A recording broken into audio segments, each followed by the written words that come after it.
Bon, et bien maintenant que vous avez pu visionner la vidéo sur la mesure de poids et de masse, donc je vous avais dit de modifier un petit peu le tableau. Donc on avait masse de 100 grammes, 150, 200, 250 jusqu'à 500 grammes.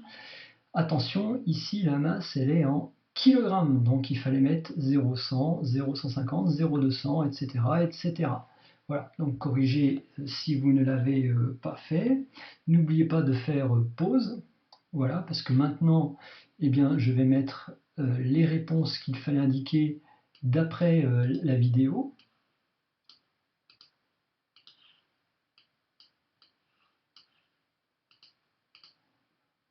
Donc voilà en fait les valeurs de poids qui ont été relevées dans la vidéo. Bien, et ensuite, la troisième chose à faire ici dans cette première question, c'était de calculer le rapport P sur M arrondi au dixième. Donc là, faites pause si vous ne l'avez pas fait. Je vais donner la solution.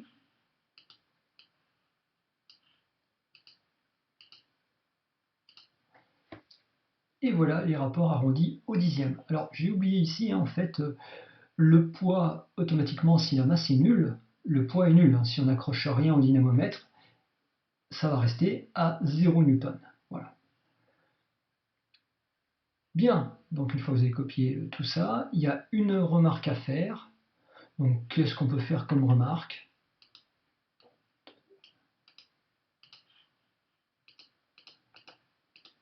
Donc ici on remarque en fait que le rapport P sur M est aux environs de 10 globalement.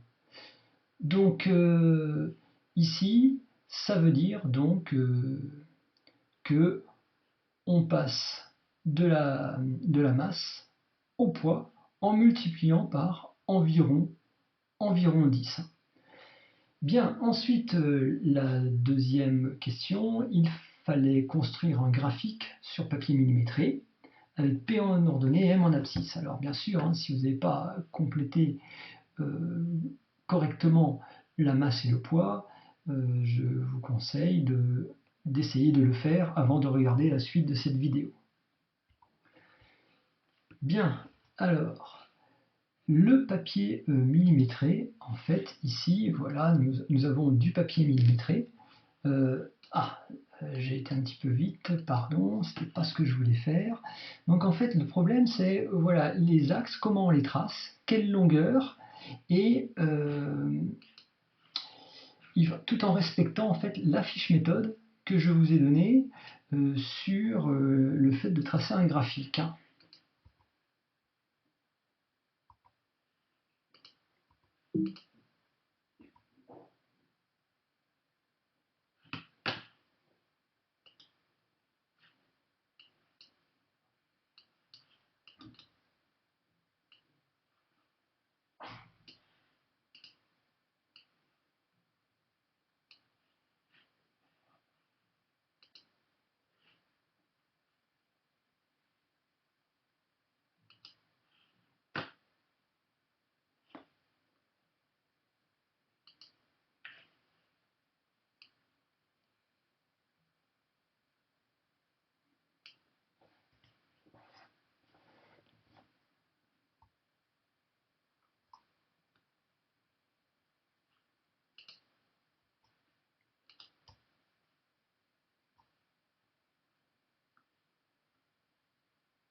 Bien, alors cette fiche méthode construire un graphique, donc il avait donné l'exemple. Donc la méthodologie, tracée avec une règle 2 axes perpendiculaires, l'axe des ordonnées, l'axe des abscisses, qui sont précisés ici. Alors la question qui se pose, c'est en fait, quelle longueur pour l'axe des ordonnées, quelle longueur pour l'axe des abscisses? Alors, en fait, ici, on a une échelle, les échelles sont données, 1 cm pour 0,5 N et 1 cm pour 0,05 kg. Donc, si on regarde le tableau, en fait, si on regarde pour les newtons en ordonnée, donc ça va jusqu'à peu près 5. 1 cm pour 0,5 N, c'est-à-dire que 5 newtons, ça va être à peu près à 10 cm. Donc, on trace un axe de 10 cm, plus un petit peu de marge, on va dire 2 cm de marge, pour être tranquille. Donc en gros, voilà ce que l'on fait ici. On va tracer ici un axe, un premier axe comme ça. Voilà. Alors, il va y avoir deux axes à tracer. Donc, le premier axe ici, il va faire 10 plus 2, c'est-à-dire 12 cm à peu près. L'axe des ordonnées, où on va voir le poids ici en newton. Bon, après, quelle longueur pour l'axe des abscisses? On regarde la masse, elle va jusqu'à 0,5 kg, 1 cm pour 0,5 kg, donc c'est 10 fois plus, 0,5 kg, donc ça veut dire 10 cm. Donc là c'est la même chose, on va faire un axe ici de 10 cm plus 2 de marge, donc 12 cm ici pour la masse ici en kilogrammes. Voilà ici comment on fait pour bien proportionner le graphique. Donc là, c'est pas la peine, on ne trace pas les axes au hasard. Après, il faut graduer, donc on va graduer en fait de 1 en 1 newton, et là, par exemple, de 0,1 en 0,1 kg. Alors, ce qui fait donc que ce graphique-là, donc ce qui fait que sur votre feuille de papier millimétrée, voilà, vous avez dû préparer, tracer les axes, donc 12 cm, 12 cm, et vous voyez en fait la dernière valeur, le 5 à 10 cm et le 0,5 à 10 cm ici de l'origine. Bien, à partir de là, il ne faut surtout pas oublier le premier point qui est à 0,0 ici, et après on place les autres points. Donc par exemple le deuxième point, 0,1 pour la masse, donc on est sur cette verticale, 0,9 pour le poids. Donc là, en fait, ici, si je vais faire un petit zoom, hop là, je me suis trompé, j'ai pas fait le bon zoom. Voilà, donc 0,1 et on a 0,9 en newton. Alors ici on a 0,5 et deux tout petits carreaux vont correspondre à 0,1. Donc ici 0,5, 0,6, 0,7, 0,8, 0,9, on est ici. Et je rappelle, on fait des petits plus, on ne fait pas des points ou des croix, parce qu'en fait c'est l'intersection d'une valeur à l'horizontale et d'une valeur à la verticale. Voilà, donc je vous laisse terminer ce graphique. Bien, donc là, si vous avez fait les choses correctement, vous avez tous ces points qui sont là. Alors, en fait, ce qu'il ne faut pas faire, ce serait par exemple de les relier entre eux. Il ne faut surtout pas faire ça, c'est-à-dire, allez, tac, je trace à la règle ici, là, après je fais celui-là, après je fais celui-là, après je relie les deux là, etc. Donc en fait, ça, il ne faut pas le faire. Pourquoi? Parce que tous les points, ils sont approximatifs parce qu'ils viennent de mesures expérimentales. Donc quand la personne a lu la valeur par exemple du poids en newton sur le dynamomètre, c'était à peu près, on n'était pas exactement sur une graduation. Donc ça se trouve, le 0,9 ici, c'était un petit peu plus ou un petit peu moins. Et puis en fait, les masses qui étaient attachées dessus, est-ce qu'elles faisaient exactement 100 grammes? Rien n'est sûr. Ça se trouve, ça en faisait un tout petit peu plus ou un tout petit peu moins. Donc les points, en fait, ils sont approximativement ici. Donc ce ne sont pas comme des points mathématiques exacts. On ne les relie pas entre eux. Donc on va faire ce qu'on appelle, on va lisser la courbe Alors à partir de là, c'est sûr qu'on part de 0. Ce point-là, il est absolument exact. Donc là, on voit que les points sont à peu près alignés. Et donc, on va tracer, mais vous voyez, on ne relie pas le dernier point, parce que si je relie le dernier point, quasiment tous les points sont en dessous de la droite.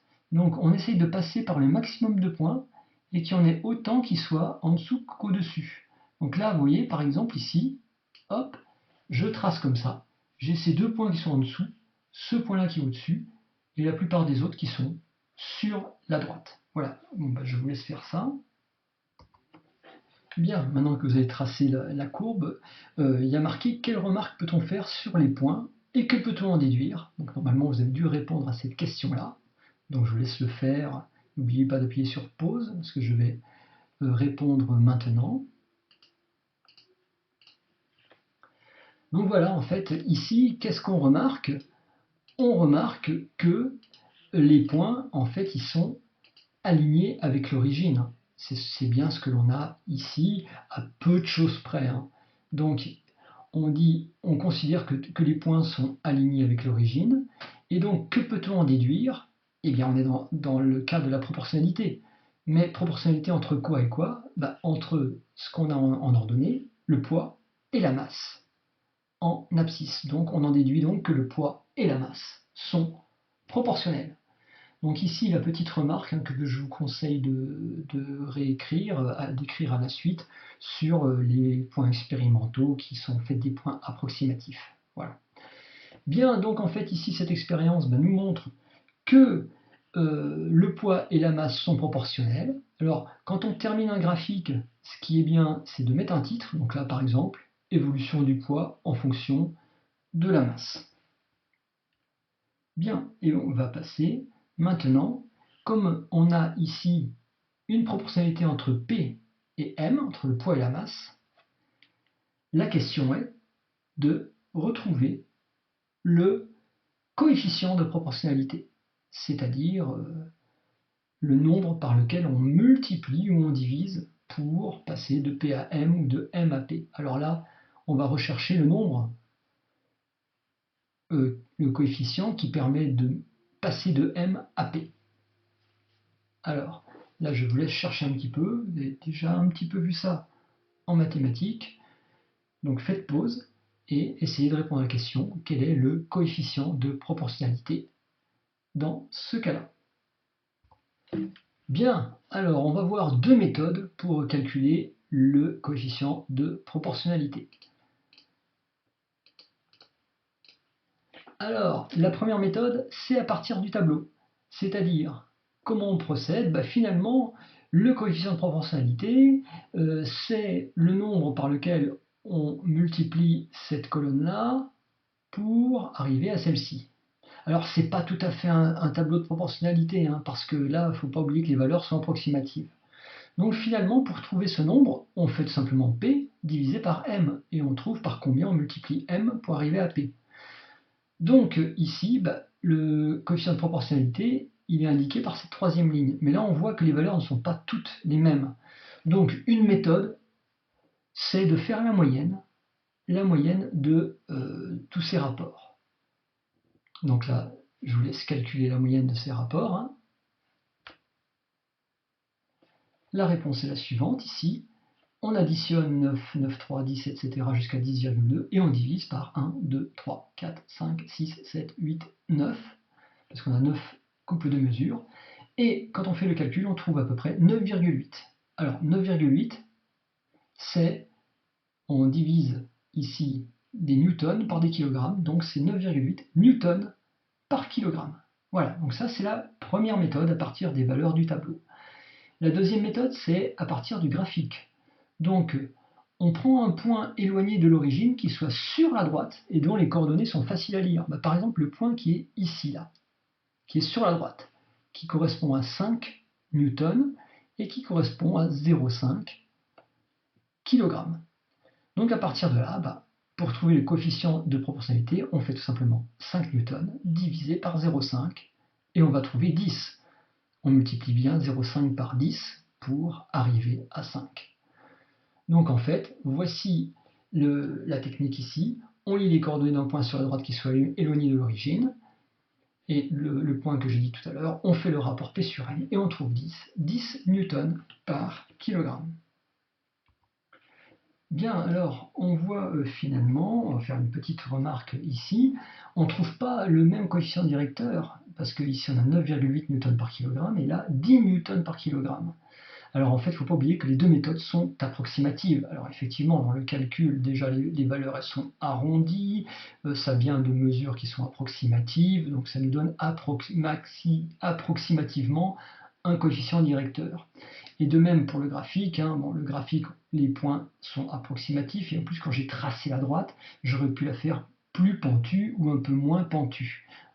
Donc ça aurait modifié le coefficient de proportionnalité, le coefficient directeur ici de la droite. Bien, donc une petite remarque, finalement, le coefficient de proportionnalité entre le poids et la masse, on l'appelle l'intensité de pesanteur, et on le notera petit g, attention à ne pas confondre avec le petit g qui veut dire gramme. Donc sur la Terre, l'intensité de pesanteur petit g est à peu près égale à 9,8 newtons par kilogramme. Donc finalement, en conclusion ici, eh bien, on vient de voir que entre le poids et la masse, il faut multiplier la masse par à peu près 9,8 ou 10 pour avoir le poids. Donc P est égal à 9,8 fois M. 9,8 on l'appelle petit g, c'est l'intensité de pesanteur, donc la formule sera P égale G fois M, mais on l'écrit plutôt P est égal à M fois G, on met plutôt la masse en premier, donc le poids c'est égal à la masse multiplié par l'intensité de pesanteur. Bien, alors si on reprend maintenant la feuille de cours, on avait vu la différence entre poids et masse, et la représentation du poids. Donc maintenant ici, la relation entre le poids et la masse. Bien, donc la relation entre le poids et la masse, donc vous allez compléter ici. Bon, je vais mettre un petit peu plus grand quand même, parce que c'est une relation qu'il faut connaître. Donc on a P est égal à M fois G, le petit point ça veut dire fois, comme ce sont des lettres ici on n'est pas obligé de mettre fois, on peut même mettre P égale MG sans le point. Donc P, vous pouvez rajouter que c'est le poids en newton, M, vous pouvez rajouter que c'est la masse en kilogrammes, et G, donc c'est l'intensité de pesanteur en newton par kilogramme. Donc cette formule est à connaître et elle permet de calculer le poids en fonction de la masse si on connaît l'intensité de la pesanteur. Bon, une petite remarque pour terminer. En fait, la valeur de G, l'intensité de pesanteur, n'est pas tout à fait la même partout sur la Terre. Donc on voit par exemple ici, si j'agrandis un petit peu, eh bien en fait qu'au niveau du pôle Nord, on a 9,83 newtons par kilogramme, et à Paris, on a 9,81 newtons par kilogramme. Alors, imaginez, si vous étiez au pôle Nord, ou si vous étiez à Paris, à quel endroit seriez-vous le plus attiré par la Terre? Je vous laisse réfléchir à cette question. N'oubliez pas de faire pause. Voilà, donc je vais donner la réponse. En fait, plus petit g est grand, donc c'est le cas au pôle Nord, plus le poids est grand, et le poids correspond à la force de gravitation exercée par la Terre sur l'objet. Donc, on est beaucoup plus attiré, enfin pas beaucoup, on est plus attiré par la Terre si on était au pôle Nord que si on était à Paris, car le petit g est moins important, donc notre poids sera moins important, la force de pesanteur sera moins importante. On serait au niveau de l'équateur, et bien ici, l'intensité de pesanteur diminue encore. Bon, ceci est dû au fait que la Terre en elle-même n'est pas tout à fait ronde, elle est un petit peu aplatie, et ce qui fait que quand on est à l'équateur, comme la Terre est un peu aplatie, la distance au centre de la Terre est un peu plus grande qu'au pôle Nord. Si on est au pôle Nord ou au pôle Sud, c'est là où la distance par rapport au centre de la Terre sera la plus faible. Donc voilà pour finir cette remarque. Donc finalement dans ce cours, on a déjà fait pas mal de choses. Donc dans les connaissances et compétences attendues, vous devez savoir définir le poids et la masse. d'un objet, donner les unités, donc c'est ce qui est dans l'encadré ici, savoir représenter le poids, on a fait l'exemple ici sur ces personnages sur la Terre, et en fait, ça explique, en fait, ça détruit la théorie de la Terre plate. Hein. Les gens qui pensent que la Terre est plate, sinon on tomberait, ben non, on ne tombe pas parce qu'on est attiré vers le centre de la Terre. Donc la Terre, elle peut être ronde, elle aurait même pu être carrée. Les gens qui sont en bas ne tomberaient pas. Bon, en plus, qu'est-ce qu'il y a? Savoir représenter le poids, donc je viens de le dire. Connaître et savoir utiliser la relation de proportionnalité entre le poids et la masse. Donc, en fait, c'est savoir utiliser, connaître cette formule et savoir l'utiliser.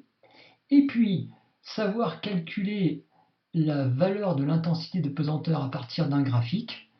Donc, ça, c'est ce qu'on a fait dans le TP. Et après, savoir si la masse ou si le poids varie suivant l'endroit où on se trouve. On le verra lors de la prochaine fois plus en détail.